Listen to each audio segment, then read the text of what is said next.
Officers अड्डा 24/7 में आप सभी का वेलकम है। जितने भी कैंडिडेट्स हमारे साथ में कनेक्ट हो गए हैं भाई सभी को गुड इवनिंग और सभी का वेलकम है। आप सभी से एक छोटी सी रिक्वेस्ट रहती है, इस वीडियो का लिंक कॉपी करके अपने फ्रेंड्स, कलीग, स्टाफ मेंबर के साथ में जल्दी से शेयर कर दो, सो दैट वो हमारे साथ में लाइव क्लासेस में कनेक्ट हों, लाइव क्लासेस में जुड़े हमारे साथ में।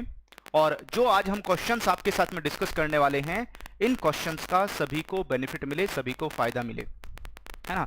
लिंक को जल्दी से कॉपी कर लो, टेलीग्राम, व्हाट्सएप ग्रुप, फेसबुक, जहां भी आप कनेक्टेड हैं, है ना, जहां भी आप सोशल मीडिया पर जुड़े हुए हैं, जल्दी से लिंक को शेयर कर दीजिए। मैं चाहता हूं इन क्वेश्चंस का बेनिफिट सभी को मिले। और आज भी जो आपको क्वेश्चंस मिलने वाले हैं, इन क्वेश्चंस का लेवल बहुत अच्छा है, बहुत अच्छे लेवल के क्वेश्चंस आज भी आप सभी को प्रोवाइड करने वाले हैं। चलिए क्वेश्चंस का सिलसिला स्टार्ट करने से पहले मैं बता देता हूं, हम आपको तैयारी करवा रहे हैं, हम आपको प्रिपरेशन करा रहे हैं आपके जीआईबी के एग्जाम की। जीआईबी का एग्जाम आपका 2021 में कभी भी हो सकता है। तो उस केस में चाहे हम नवंबर के एग्जाम की बात करें या मई और जून का जो पोस्टपोन्ड एग्जाम है उसकी बात करें, इस कड़ी में हमने आपके लिए एक नई सीरीज स्टार्ट की है, 4 principle and practices of banking.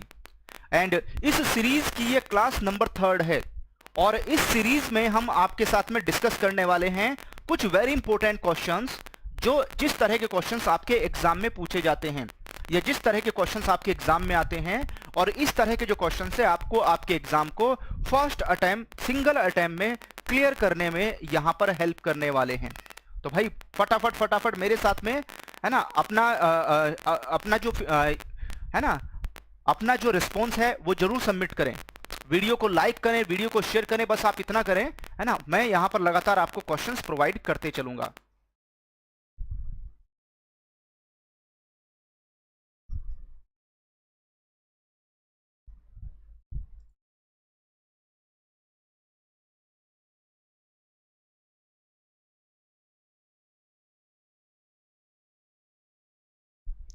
चलिए अब मुझे बता दीजिए साउंड ओके है क्या सभी को, है ना, ऑडिबल है सभी को प्रॉपर्ली? एक बार मुझे बता दीजिएगा, क्या आप सभी को प्रॉपर्ली ऑडिबल है? एक बार आप मुझे बता दीजिए। चलिए आगे हम लोग बात करने वाले हैं, है?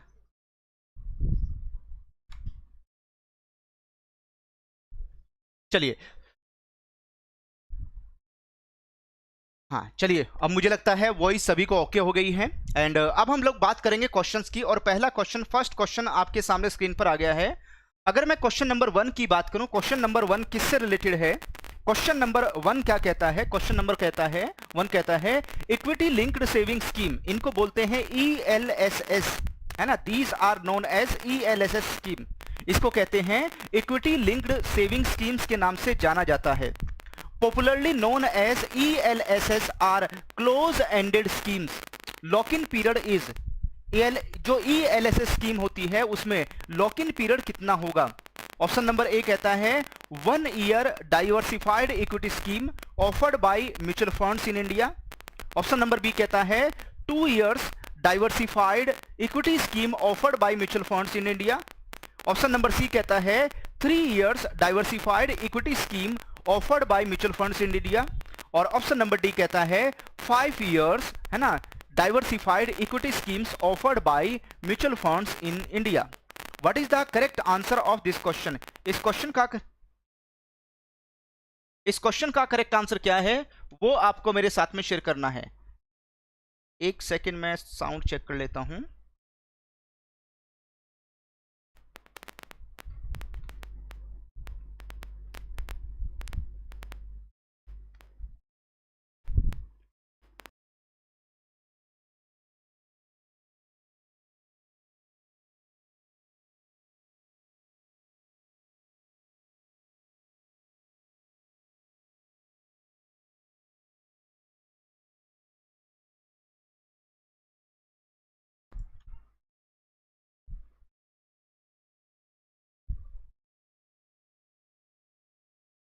नाउ टेल मी, अब आप मुझे बता दीजिए साउंड ओके है क्या सभी को, है ना, प्रॉपर्ली ऑडिबल है सभी को प्रॉपर्ली? चलिए बढ़ते हैं हम लोग आगे। भाई हम किसकी बात कर रहे हैं यहाँ पर? ELSS स्कीम की बात कर रहे हैं। जो ELSS स्कीम होती है उसमें लॉक इन पीरियड की बात करें हम लोग, लॉक इन पीरियड कितना हो जाएगा? तो लॉक इन पीरियड के बारे में आपको डिफाइन करना है, लॉक इन पीरियड के बारे में बताना है। तो भाई यहां पर मेरे साथ में कुछ आंसर बिल्कुल सही आए हैं, है ना, मेरे पास में कुछ आंसर्स जो हैं वो बिल्कुल सही आए हैं। तो यहां पर करेक्ट आंसर हो जाएगा option number C, 3 years diversified equity scheme offered by mutual funds in India. India के अंदर जो म्यूचुअल फंड्स हैं वो यहां पर जो भी ELSS से रिलेटेड सर्विस प्रोवाइड करते हैं उसमें 3 साल का लॉक इन पीरियड रहता ही रहता है। तो C will be correct answer of this question. चलिए क्वेश्चन नंबर 2 की तरफ मूव करेंगे। क्वेश्चन नंबर 2 आपके सामने स्क्रीन पर है। अगर मैं क्वेश्चन नंबर 2 की बात करूं, म्यूचुअल फंड स्कीम, अगर मैं म्यूचुअल फंड स्कीम्स की बात करूं, redemption can take place only after the period of scheme is over. अगर यहां पर स्कीम में जो भी टाइम पीरियड मेंशन किया गया है या उसमें एक lock in time period mention किया गया है, जब वो एंड हो जाएगा तभी यहां पर उस स्कीम से फंड विड्रॉल किया जा सकता है या उसको रिडीम कर सकते हैं। Close ended funds are listed on the stock exchange and investor can buy and sell units in the secondary market. It is known as, इसको किस नाम से जाना जाएगा? These are known as open ended scheme या open ended funds इनको कहते हैं। ऑप्शन नंबर बी कहता है these are close ended funds कहलाएंगे। ऑप्शन नंबर सी की बात करूं, दीज आर इक्विटी फंड्स। और ऑप्शन नंबर डी की बात करते हैं fund of funds. What is the correct answer of this question? इस क्वेश्चन का करेक्ट आंसर क्या है वो आपको मेरे साथ में शेयर करना है। और भाई ध्यान दीजिएगा, यहां पर म्यूचुअल फंड्स के कई क्वेश्चंस आपके एग्जाम में पूछे जाते हैं, आपके एग्जाम में कई क्वेश्चंस आते हैं। तो उन सभी क्वेश्चंस को आपको ध्यान रखना है, उन सभी क्वेश्चंस की आपको तैयारी करनी है, उन सभी क्वेश्चंस की आपको यहां पर प्रिपरेशन करनी है। तो अगर हम लोग बात करें यहां पर, है ना, जो वेरी इंपॉर्टेंट क्वेश्चंस हैं वो लगातार हम आपके साथ में डिस्कस कर रहे हैं, लगातार आपके साथ में यहां पर, है ना, डिस्कस करते चल रहे हैं उन सभी क्वेश्चंस के बारे में। ठीक है, तो भाई यहां पर अगर हम इस क्वेश्चन के करेक्ट आंसर की बात करें, that is option number B, close ended funds.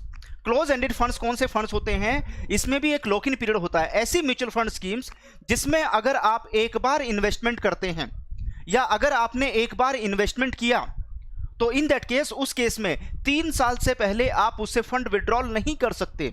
यहां पर 3 इयर्स का, 3 साल का एक लॉक इन पीरियड हो जाएगा, है ना। लेकिन ये जो म्यूचुअल फंड स्कीम्स है, जो close ended mutual fund schemes होती हैं, इनको म्यूचुअल फंड्स को स्टॉक एक्सचेंज में लिस्ट कराना होता है, सो दैट अगर कोई इन्वेस्टर अपनी यूनिट्स को सेल करना चाहता है तो उसके पास में सेल करने का ऑप्शन होना चाहिए, सो दैट अगर कोई अदर बायर से कोई अदर इन्वेस्टर उस स्कीम में इन्वेस्टमेंट करना चाहता है तो वो यहां पर स्टॉक एक्सचेंज के थ्रू उसको बाई कर सके।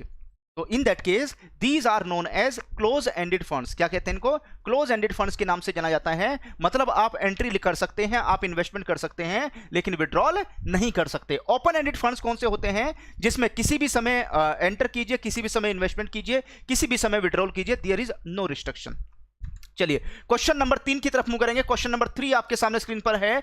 विच of the following are mutual fund units which investors buy sell from the stock exchange as against a normal mutual fund unit where the investor buy sells through a distributor और directly from the AMC। AMC कौन है? That is asset management companies. इन्हें क्या कहते हैं? Asset management companies के नाम से जाना जाता है। ऑप्शन नंबर ए कहता है these are fixed maturity funds. Option number B capital protection funds. Option number C exchange traded funds. Option number D कहता है बैलेंस फंड। है ना, आपको बताना है यहां पर कि अगर कोई इन्वेस्टर चाहे तो अपनी यूनिट्स को बाय कर सकता है, सेल कर सकता है, किसके थ्रू? स्टॉक एक्सचेंज के थ्रू, है ना। हालांकि उसने हो सकता है इन म्यूचुअल फंड्स यूनिट को कहां से? किसी डिस्ट्रीब्यूटर से या डायरेक्टली किसी एसेट मैनेजमेंट कंपनी से जो म्यूचुअल फंड में होती है उससे डायरेक्टली बाय किया हो। तो अगर हम लोग बात करें यहां पर करेक्ट आंसर कौन सा होगा, तो करेक्ट आंसर हो जाएगा option number C, these are known as ETF। क्या कहते हैं इनको? ETF कहते हैं या इनको एक्सचेंज ट्रेडेड फंड्स के नाम से जाना जाता है। These are known as exchange traded fund या इनको शॉर्ट में ETF कहते हैं। आई थिंक ये पॉइंट्स आप सभी को क्लियर हो गया होगा। अच्छा, अगर क्वेश्चंस आपको पसंद आ रहे हैं, सारे क्वेश्चंस आपको समझ में आ रहे हैं, तो भाई लाइक बटन के ऊपर जरूर क्लिक करें, है ना। लाइक्स की हाफ सेंचुरी अपने आप जरूर कंप्लीट कर लें, क्योंकि आपका एक लाइक, एक शेयर हमें काफी मोटिवेट करता है और इसी मोटिवेशन की वजह से हम लोग बहुत अच्छे लेवल के क्वेश्चंस आपके लिए लेकर आते हैं। जैसा कि आप अपने स्क्रीन पर भी देख रहे हैं, बहुत अच्छे लेवल का क्वेश्चन है और ऐसे क्वेश्चंस एग्जाम में पूछे जाते हैं। चलिए बढ़ते हैं हम लोग आगे, नेक्स्ट मूव करते हैं क्वेश्चन नंबर 4। क्वेश्चन नंबर 4 आपके सामने स्क्रीन पर है। Which of the following is a type of life insurance policy that provide coverage for a certain period of time और a specified term of years if the insured dies during the time period specified in the policy and the policy is active और in force, then a death benefit will be paid. Option number A, this option will be available in term life insurance. Option number B कहता है ये जो option है whole life insurance में available रहेगा। और option number C की बात करें, जो एंडोमेंट इंश्योरेंस होते हैं वहां पर ये ऑप्शन अवेलेबल रहेगा। या option number D, micro insurance. What is the correct answer of this question? इस क्वेश्चन का करेक्ट आंसर क्या है वो आपको मेरे साथ में यहां पर शेयर करना है ना। फटाफट मेरे साथ में अपना जो आंसर है वो शेयर करते हुए जरूर चलें। What is the correct answer of this question? इस क्वेश्चन का करेक्ट आंसर क्या है? तो यहां पर अगर हम करेक्ट आंसर की बात करें, these are term life insurance. ये कौन सी होती है? टर्म लाइफ इंश्योरेंस होती है। इसकी सबसे बड़ी बात क्या होती है टर्म लाइफ इंश्योरेंस की? इसमें मैच्योरिटी पर कोई भी बेनिफिट नहीं मिलता है ना। अगर यहां पर किसी कस्टमर ने अगर अपना इंश्योरेंस कराया है और जो गिवन टाइम पीरियड है अगर उसमें उसको कुछ नहीं होता, डेथ नहीं होती है, तो इन दैट केस उसका जो भी नॉमिनी होगा उसको कोई बेनिफिट नहीं मिलेगा या उसको भी बेनिफिट नहीं मिलेगा। हाँ, अगर यहां पर उसकी डेथ हो जाती है उस गिवन टाइम पीरियड में तो इस केस में उसके नॉमिनी को बेनिफिट मिल जाएगा। इट मींस यहां पर अगर मैं किसकी टर्म लाइफ इंश्योरेंस की बात करूं, इसमें मैच्योरिटी पर कोई बेनिफिट नहीं है जब तक वो पर्टिकुलर इवेंट हैपन ना हो बस। लेकिन यहां पर मैच्योरिटी पर कोई बेनिफिट नहीं है, इसीलिए बहुत कम प्रीमियम पर एक अच्छा खासा यहां पर इंश्योरेंस मिल जाता है। अगर किसी की एज 25 इयर्स है तो 6,000 7,000 एनुअली अगर वो पे करता है प्रीमियम के तौर पर तो लगभग 1 करोड़ रुपए का इंश्योरेंस मिल जाता है। तो इसमें छोटी सी प्रीमियम बहुत बड़े सम एश्योर्ड को कवर करती है। तो A will be correct answer of this question है ना। माइक्रो इंश्योरेंस की बात करें, जो स्मॉल इंश्योरेंस होते हैं, छोटे इंश्योरेंस होते हैं, जैसे प्रधानमंत्री जीवन ज्योति बीमा योजना माइक्रो इंश्योरेंस का एग्जाम्पल है। प्रधानमंत्री सुरक्षा बीमा योजना माइक्रो इंश्योरेंस है ना। माइक्रो इंश्योरेंस वो होते हैं जिसमें प्रीमियम की अमाउंट 50 रुपए से 200 रुपए के बीच में हो, है ना। अगर यहां पर 50 से 200 रुपए के बीच में अगर प्रीमियम है या उससे कम है तो वो माइक्रो इंश्योरेंस में कवर हो जाएगा। चलिए क्वेश्चन नंबर 5 की तरफ हम लोग मूव करेंगे। क्वेश्चन नंबर 5 आपके सामने स्क्रीन पर है। क्वेश्चन नंबर 5 क्या कहता है? That is related to ULIP. ULIP is a, ULIP क्या है यहां पर? ऑप्शन नंबर ए कहता है it is a combination of equity and डेप्ट। इक्विटी और डेप्ट का कॉम्बिनेशन होगा यहां पर। ऑप्शन नंबर बी की बात करूं, combination of investment and insurance. Option number C की बात करें, combination of short term and long term investments. Option number D की बात करें, combination of equity investment and gold investment. देखिए भाई, यहां पर इस क्लास में हमारे पास में लिमिटेड टाइम पीरियड होता है। अगर आपको ये एक एक वर्ड समझना है ना, सारे इंश्योरेंस के बारे में जानना है, तो आप हमारे साथ में लाइव क्लासेस में कनेक्ट हों। लाइव क्लासेस का लिंक वीडियो के डिस्क्रिप्शन में और कमेंट में आपको मिल जाएगा। उसके ऊपर क्लिक करके आज ही एनरोलमेंट करें, है ना। और ये सारे टॉपिक जो मैं आपके साथ में डिस्कस कर रहा हूं, ये डिटेल में एग्जाम्पल के साथ में हम आपके साथ में डिस्कस करते हैं, सो दैट ये आपके दिमाग में सेट हो जाए।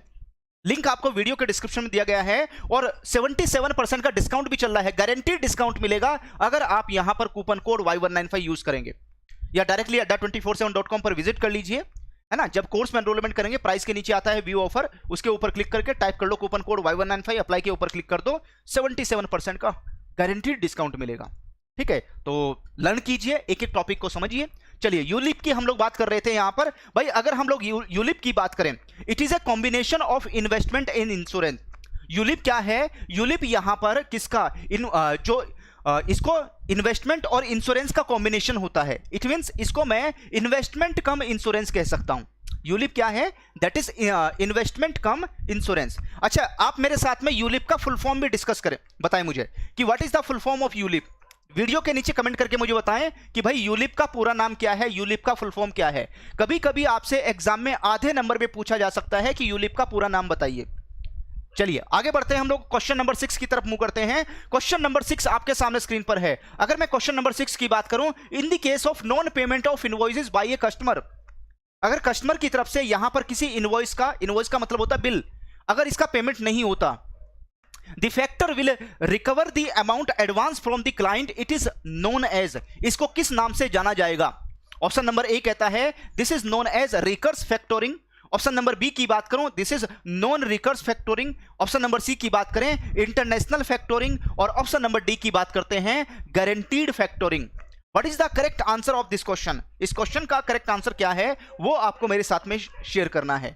तो भाई फटाफट मेरे साथ में अपना जो आंसर है वो शेयर कर दीजिए। यूलिप का फुल फॉर्म आपकी तरफ से बहुत बढ़िया, अच्छा रिस्पॉन्स आ रहा है आपकी तरफ से, है ना। यूलिप का full form unit link insurance plan, बिल्कुल सही बात है। यूनिट लिंक इंश्योरेंस जो प्लान है, it is the full form of ULIP, ठीक है। और भाई यहां पर हाफ सेंचुरी फटाफट कंप्लीट कर लीजिए। एक बार चैट को मिनिमाइज कर दो 1-2 सेकंड के लिए, है ना। लाइक बटन के ऊपर हिट कर दो सो दैट यहां पर हाफ सेंचुरी कंप्लीट हो जाए हमारे साथ में, और मुझे आपके रिस्पॉन्स का भी पता चले, है ना। और इसी तरीके से मैं अच्छे क्वेश्चंस आपके लिए लेकर आ सकूं, क्योंकि जैसा आपकी तरफ से रिस्पॉन्स आएगा वैसा ही हम आपको प्रिपरेशन कराते चलेंगे, क्योंकि हम लोगों के बीच में एक तरह का 2 वे कम्युनिकेशन चलता है इस लाइव क्लास में। जो भी आपके रिस्पॉन्स आते हैं वो हम तक पहुंचते हैं, और जब हम तक पहुंचते हैं तो हम उसी के हिसाब से आपको क्लासेस प्रोवाइड करते हैं। तो चलिए बढ़ते हैं हम लोग आगे। तो यहां पर क्वेश्चन नंबर 6, अच्छा आप में से जिन्होंने लाइव क्लासेस नहीं ज्वाइन की होंगी उनको डाउट होगा कि ये फैक्टर कौन है, ये किसकी बात कर रहे हैं इस क्वेश्चन में। तो भाई एक टॉपिक है आपके सिलेबस में पीपीबी में, उसका नाम है फैक्टोरिंग एंड फॉरफिटिंग। फैक्टोरिंग एंड फॉरफिटिंग से ये क्वेश्चन पूछा गया है। ये क्वेश्चन फैक्टोरिंग का क्वेश्चन है ना। अगर मैं बात करूं यहां पर, बैंक की कुछ सब्सिडरीज या sister companies as a factor के तौर पर काम करती हैं। ये फैक्टर क्या करते हैं, कुछ कंपनी से उनकी जो इनवॉइस हैं परचेज कर लेते हैं, और यहां पर जो अमाउंट है, पैसा है, वो रिकवर करते हैं क्लाइंट से। लेकिन इन इनवॉइसेस के अगेंस्ट में जो फैक्टर होता है वो एडवांस में ही किसको, उन कंपनीज को पैसा प्रोवाइड कर देता है। तो फैक्टर को क्या फायदा होता है, फैक्टर को यहां पर कमीशन या चार्जेस मिलता है, इसके लिए फैक्टर काम करते हैं। तो एक तरीके से बिल डिस्काउंटिंग जैसा ही है। अगर फैक्टर को क्लाइंट से पैसा नहीं मिलता तो जिस कंपनी को उसने एडवांस दिया है उससे वो रिकवर कर लेगा यहां पर, ठीक है। तो जहां पर रिकवरी ऑप्शन अवेलेबल होता है डिफॉल्ट होने पर, तो वो कहलाता है यहां पर रिकर्स फैक्टोरिंग। क्या कहते हैं इसको, रिकर्स फैक्टोरिंग के नाम से जाना जाता है।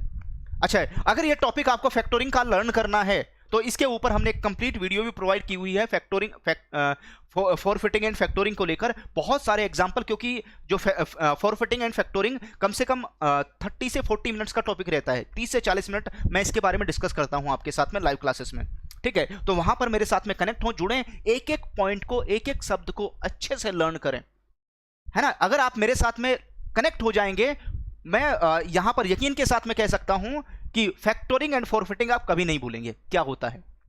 चलिए बढ़ते हम लोग आगे, क्वेश्चन नंबर 7 की तरफ मूव करते हैं। क्वेश्चन नंबर 7 आपके सामने स्क्रीन पर है। क्वेश्चन नंबर 7 क्या कहता है, 2 or more companies which are producing similar product or same type of services which complete directly each other and merge, this is known as। Option number A, it is known as vertical merger, इसको vertical merger कहेंगे। Option number B कहता है this is extension merger. Option number C कहता है this is known as conglomerate, इसको कहेंगे। Option number D कहता है ये हॉरिजॉन्टल मर्जर कहलाएगा। What is the correct answer of this question? इस क्वेश्चन का करेक्ट आंसर क्या है? क्वेश्चन को ध्यान से पढ़ना है। अगर क्वेश्चन को आप ध्यान से पढ़ेंगे डेफिनेटली आपको करेक्ट आंसर मिलेगा। क्या कहा है क्वेश्चन में? क्वेश्चन में कहा गया है कि अगर 2 या 2 से ज्यादा कंपनीज, है ना, 2 या 2 से ज्यादा कंपनीज अगर आपस में आकर मिलती हैं, और दोनों कंपनीज का नेचर कैसा है, दोनों कंपनीज यहां पर सिमिलर टाइप के जो प्रोडक्ट है बना रही हैं, सेम टाइप की जो सर्विसेज हैं वो प्रोवाइड कर रही हैं, है ना, और एक दूसरे को कंपीट कर रही हैं। अगर ये दोनों कंपनीज मर्ज हो जाती हैं तो ये किस तरह का मर्जर होगा? एग्जांपल बताता हूं मैं आपको। जैसे आपने नाम सुना हुआ है, वेरी पॉपुलर है, Pepsi and Coca Cola. Pepsi अलग कंपनी है, कोको कोला अलग कंपनी है। पेप्सी और कोको कोला दोनों एक दूसरे के कंपटीटर हैं, दोनों एक दूसरे के कंपटीटर हैं, ठीक है। ये अगर मैं पेप्सी की बात करूं, पेप्सी का भी कोल्ड ड्रिंक का बहुत बड़ा बिजनेस है, और कोको कोला का भी कोल्ड ड्रिंक का बहुत बड़ा बिजनेस है। यहां पर बेवरेज का बहुत बड़ा बिजनेस है कोको कोला का और पेप्सी का भी, ठीक है। दोनों एक तरह की सर्विस प्रोवाइड करते हैं, दोनों एक दूसरे को कंपीट करते हैं। अगर बाई चांस फ्यूचर में ये दोनों कंपनीज आपस में आकर मिल जाती हैं, है ना, अगर ये दोनों कंपनीज आपस में आकर मिल जाती हैं तो this is known as horizontal merger. क्या कहेंगे इसको? हॉरिजॉन्टल मर्जर के नाम से जाना जाता है। इसे क्या कहेंगे? This is known as horizontal merger. चलिए बढ़ते हैं हम लोग आगे, है ना। नेक्स्ट मूव करते हैं अगले क्वेश्चन की तरफ। अब भाई आप ये भी जानना चाह रहे होंगे कि भाई वर्टिकल मर्जर क्या है, एक्सटेंशन मर्जर क्या है, कॉन्ग्लोमरेट क्या है। तो मैं फिर वही कहूंगा भाई कि आप सभी ये टॉपिक हम लाइव क्लासेस में डिस्कस करते हैं। यहां तो मैं आपको क्वेश्चंस प्रोवाइड करते जाता हूं, क्वेश्चन डिस्कस करता हूं आपके साथ में। लाइव क्लासेस का एक बिल्कुल नया बैच कल से स्टार्ट होने जा रहा है। आपका कोई कलीग्स फ्रेंड्स अगर जेआईबी की तैयारी कर रहा है तो उसके साथ में लिंक शेयर कर दें, उसके साथ में कूपन कोड भी शेयर कर दें Y195, सो दैट उसको 77% का डिस्काउंट मिल जाए, है ना। या आप में से कोई जेआईबी की या डीबीएफ की प्रिपरेशन कर रहा है तो आपके लिए भी इंफॉर्मेशन है भाई, कल से एक बिल्कुल नया बैच स्टार्ट होने जा रहा है जिसका नाम है जेआईबी नवंबर 2.0 बैच। लिंक आपको वीडियो के डिस्क्रिप्शन में और कमेंट में मिल जाएगा, ठीक है। चलो भाई बढ़ते हैं हम लोग आगे, क्वेश्चन नंबर 8 की तरफ मूव करते हैं। क्वेश्चन नंबर 8 आपके सामने स्क्रीन पर है। अगर मैं क्वेश्चन नंबर 8 की बात करूं, क्वेश्चन नंबर 8 क्या कहता है, banking code and standard board of India, यानी शॉर्ट में इसको कहते हैं BCSBI, this is known as BCSBI has been set up recommendation of committee on the procedure and performance audit on the public service। अच्छा भाई, exam में कभी कभी आपसे यहां पर कैप्स का फुल फॉर्म भी पूछ लिया जाता है कि कैप्स का पूरा नाम क्या है। तो आपको ध्यान रखना है, कैप्स का पूरा नाम हो जाएगा committee on procedure and performance audit on public service, ये इसका फुल फॉर्म है ना। और यहां पर किसकी बात कर रहे हैं, BCSBI की बात कर रहे हैं। तो आपको बताना है इस कमिटी को हेड किसने किया था। This committee is headed by, option number A कहता है this committee is headed by Usha Thorat panel. Option number B कहता है this committee is headed by जियोपोरिया ji. Option number C SS Tarapore ji ने हेड किया था इसको। ऑप्शन नंबर डी कहता है रंगराजन जी ने इसको हेड किया था। तो आपको बताना है कि भाई ये कमेटी किसके द्वारा हेड की गई थी। अच्छा, मैं आपको ये भी बता देता हूं कि भाई ये जो क्वेश्चन नंबर 8 आपके सामने स्क्रीन पर आ रहा है, ये क्वेश्चन कई बार आपके एग्जाम में आ चुका है और हो सकता है ये क्वेश्चन अगेन आपके एग्जाम में पूछा जाए, तो यहां पर इसको आपको याद रखना है। तो अगर मैं इस क्वेश्चन की बात करूं, इस क्वेश्चन का करेक्ट आंसर क्या होगा, तो इस क्वेश्चन का करेक्ट आंसर है ऑप्शन नंबर सी, यानी SS तारापोर जी। इस कमेटी को हेड किसने किया था, SS तारापोर जी ने इस कमेटी को हेड किया था। चलिए बढ़ते हैं हम लोग आगे, क्वेश्चन नंबर 9 की तरफ मूव करते हैं। क्वेश्चन नंबर 9 आपके सामने स्क्रीन पर है और भाई यही बैच है वो 15 जुलाई से स्टार्ट हो रहा है ना। चलिए, reserve Bank of India had constituted a committee to review the existing state of mortgage securitization in India and development of housing finance securitization market. This committee is headed by, इस committee को किसने head किया, है ना। एक यहां पर reserve Bank of India ने एक कमिटी को कॉन्स्टिट्यूट किया, आरबीआई ने एक कमिटी सेटअप की यहां पर, है ना। आरबीआई ने एक कमिटी सेटअप की और वो कमिटी किसको लेकर, that committee is related to mortgage securitisation in India, state of जो भी एग्जिस्टिंग मॉर्गेज है इंडिया के अंदर, है ना, और development of housing finance securitisation in the market, है ना। इसको लेकर, इस टॉपिक के ऊपर, है ना, इसको लेकर जो इश्यूज चल रहे हैं, इसको लेकर एक कमेटी सेटअप की गई। आपको बताना है इस कमेटी को हेड कौन कर रहे हैं। ऑप्शन नंबर ए कहता है डॉक्टर हर्षवर्धन जी इस कमेटी को हेड कर रहे हैं। ऑप्शन नंबर बी कहता है तपन रे जी इसको कमेटी को हेड कर रहे हैं। ऑप्शन नंबर सी कहता है शक्तिकांता दास जी इस कमेटी को हेड कर रहे हैं। और ऑप्शन नंबर डी कहता है नंदन नीलकनी जी इस कमेटी को हेड कर रहे हैं। तो what is the correct answer of this question, इस क्वेश्चन का करेक्ट आंसर क्या है। तो यहां पर अगर हम इस क्वेश्चन के करेक्ट आंसर की बात करें, it will be option number A, doctor Harshvardhan ji इस कमेटी को हेड कर रहे हैं। इस कमेटी को कौन हेड कर रहे हैं, डॉक्टर हर्षवर्धन जी। अच्छा, मैं आपको बता देता हूं यहां पर एक इंफॉर्मेशन और है आप सभी के लिए भाई। दिसंबर 2020 में जो आपका जेआईबी का एग्जाम हुआ था, लास्ट टाइम आपका एग्जाम दिसंबर 2020 में हुआ था, है ना। तो इस एग्जाम में 2 मार्क्स का 2 नंबर का एक जो क्वेश्चन है वो कमेटी वाला पूछा गया था। 2 नंबर का क्वेश्चन आया था, 2 मार्क्स का क्वेश्चन कमेटी वाला आया था, जिसमें एक टेबल के फॉर्म में आया था। इधर कमेटी के नाम थे, इधर वो किससे रिलेटेड कमिटीज हैं, तो आपको यहां पर मिलान करने थे। 4 ऑप्शन आपको दिए गए थे, 2 नंबर का क्वेश्चन था। तो कमेटी वाला क्वेश्चन एग्जाम में आता है, इसलिए मैं कमेटी वाले क्वेश्चन भी आपको कराते जाऊंगा, सो दैट यहां पर कहीं से भी क्वेश्चन आए आप उसको अटेम्प्ट कर सकें। चलिए क्वेश्चन नंबर 10 की तरफ मूव करेंगे। क्वेश्चन नंबर 10 आपके सामने स्क्रीन पर है। क्वेश्चन नंबर 10 क्या है, Reserve Bank of India constituted a high level committee to strengthen the safety and security of digital payment in the country. India के अंदर जो डिजिटल पेमेंट्स हैं उसमें सेफ्टी एंड सिक्योरिटी को और मजबूत करने के लिए और स्ट्रेंथन करने के लिए आरबीआई ने एक हाई लेवल कमेटी कॉन्स्टिट्यूट की।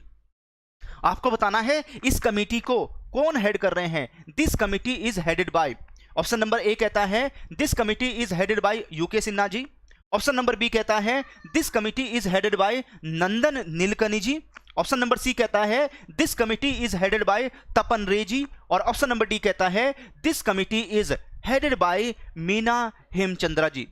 What is the correct answer of this question? इस क्वेश्चन का करेक्ट आंसर क्या है वो आपको मेरे साथ में शेयर करना है। अगर भाई क्वेश्चंस आपको पसंद आ रहे हैं, क्वेश्चन समझ में आ रहे हैं, एक्सप्लेनेशन आपको क्लियर हो रहा है, तो भाई लाइक बटन के ऊपर जरूर क्लिक करें। लाइक बटन के ऊपर हिट करके अपना रिस्पॉन्स जरूर सबमिट करें यहां पर, और जल्दी से मेरे साथ में अपना स्कोर भी शेयर कर दीजिए, क्योंकि क्वेश्चन नंबर 10 का जो करेक्ट आंसर है that is option number B, Nandan Nilekani ji. तो मेरे साथ में अपना स्कोर शेयर कर दो कि इन 10 क्वेश्चंस को 10 क्वेश्चन को अटेम्प्ट करने के बाद में आपने कितना स्कोर किया है।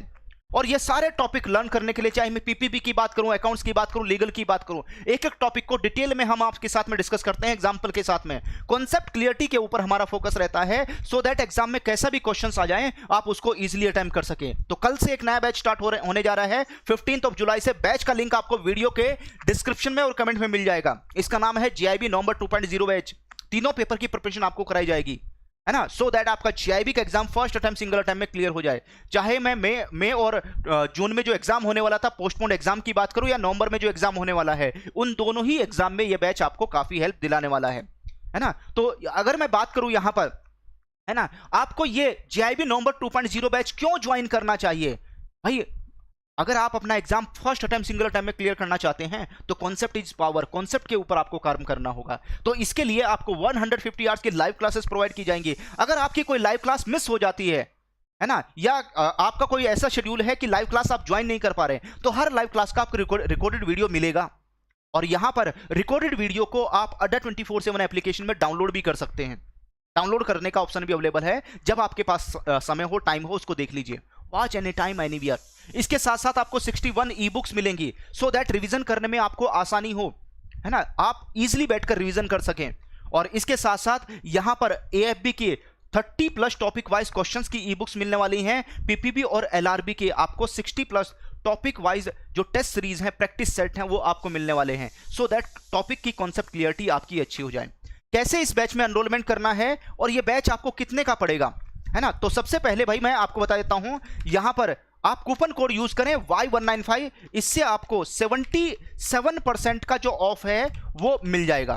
बैच का लिंक भी मैं आपके साथ में यहां पर शेयर कर रहा हूं चैट में, है ना। और ये जो बैच है वो कल से स्टार्ट होने जा रहा है। अगर मैं इस बैच की बात करूं, कल से स्टार्ट होने जा रहा है, लेक्चर नंबर 1 से ये बैच स्टार्ट होने जा रहा है, ठीक है। तो अगर हम लोग बात करें यहां पर adda247.com में जाना है आपको यहां पर बैंकिंग एंड इंश्योरेंस के ऊपर क्लिक करने के बाद में जीआईबी सीआईबी के ऊपर क्लिक करना है, तो इसके ऊपर क्लिक कर लें। यहां पर आईपैड में नहीं चलेगा, iOS पर अवेलेबल नहीं है। इसके लिए आपको या तो वेब ब्राउजर के थ्रू क्लासेस देखनी होंगी, या आपको एंड्रॉइड का यूज करना होगा, है ना। आईफोन, आईपैड, iOS मतलब मैं iOS ऑपरेटिंग सिस्टम की बात करूं तो उस पर एप्लीकेशन अवेलेबल नहीं है।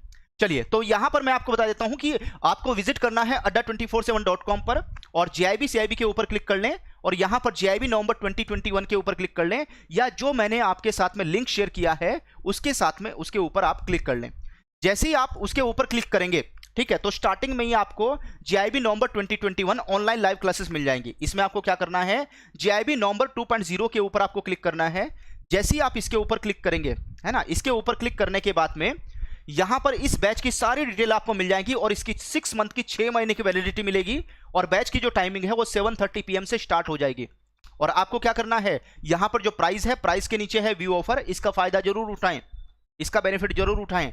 10,599 प्राइस है, इसके नीचे है व्यू ऑफर, इसके ऊपर क्लिक कर लें। जैसे ही आप इसके ऊपर क्लिक करेंगे, सबसे पहले अपनी जो ईमेल आईडी है उसको टाइप कर लें। ईमेल आईडी टाइप करने के बाद में कूपन कोड जरूर टाइप करें Y195, और अप्लाई के ऊपर क्लिक करते हैं। जैसे ही भाई अप्लाई के ऊपर क्लिक करेंगे तो 77% तक का डिस्काउंट आपको मिल जाएगा। ये कूपन कोड Y195 है, इसकी वजह से 8,161 रुपीज का डिस्काउंट मिलेगा। हालांकि यहां पर 76% ऑफ दिखा रहा है, लेकिन अगर आप कैलकुलेट करेंगे कैलकुलेटर में तो ये 77% है ना, 77% का डिस्काउंट मिलेगा आपको, और 2,437 रुपीज में तीनों सब्जेक्ट की आप प्रिपरेशन कर सकते हैं। आपको 82 ई बुक्स मिलेंगी, 54 मॉक टेस्ट के प्रैक्टिस सेट आपको मिलने वाले हैं, 150 आवर्स के लाइव क्लासेस, और हर लाइव क्लास का PDF आपको मिलेगा। इसके साथ साथ ई बुक्स भी आपको प्रोवाइड की जाएगी। चलिए, तो आज का सेशन हम लोग यहीं पर वाइंड अप करते हैं। मिलेंगे हम नेक्स्ट वीडियो में कुछ वेरी इंपॉर्टेंट क्वेश्चन के साथ में, और मिलेंगे हम लाइव क्लासेस में कुछ वेरी इंपॉर्टेंट टॉपिक के साथ में जिसमें हम कॉन्सेप्ट को लर्न करने वाले हैं। चलिए फिर आप आज का सेशन यहीं पर वाइंड अप करेंगे। Thank you all of you, happy learning, जय हिंद।